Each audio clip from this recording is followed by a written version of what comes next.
Cuando se presentó la película Eismayer en el pasado Festival de Venecia, junto a su director David Wagner y sus protagonistas Gerhard Liedtmann y Luka Dimick, en la alfombra roja posaron dos hombres de uniforme prodigándose caricias ante los medios.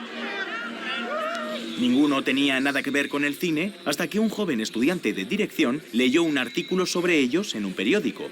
Dos militares que habían contraído matrimonio en el patio de su cuartel.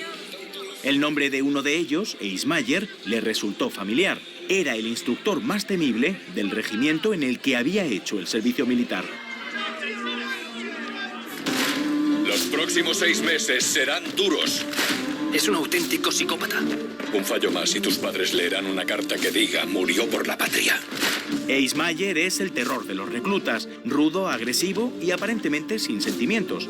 Casado y padre de un niño, pero con una doble vida porque es homosexual. A su unidad llega el soldado Mario Falak, una bomba de relojería en el cuartel porque es abiertamente gay, quiere entrar en la academia de oficiales y no está dispuesto a tolerar ningún tipo de abuso. ¡No me toques, maricón! ¿Quién te va a ayudar? ¡Maricón!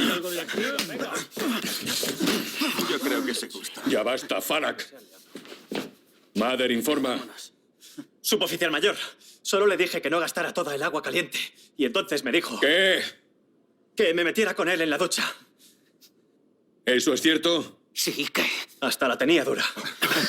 La película toca un tema tabú, la homosexualidad en las Fuerzas Armadas, reducto de la masculinidad arcaica, la que considera que es más hombre el que más berrea.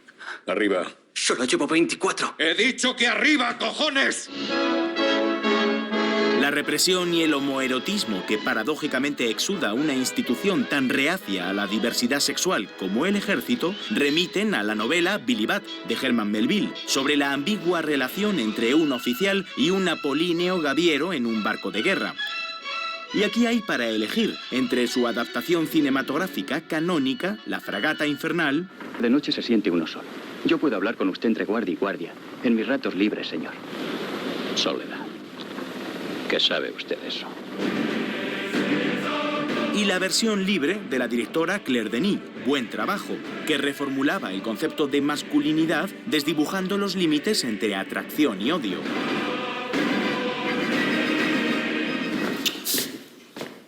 Regresando a Eismayer, el guión se ha escrito en base a cómo recuerdan uno y otro el comienzo de su relación. Y sí, somos conscientes de que al mostrar esta imagen al comienzo del reportaje hemos hecho tremendo spoiler, pero no se preocupen, aquí lo importante no es el final, sino el camino. ¡Venga, vamos, Mario! Si no cruzas ahora, serás el marica gallina para siempre.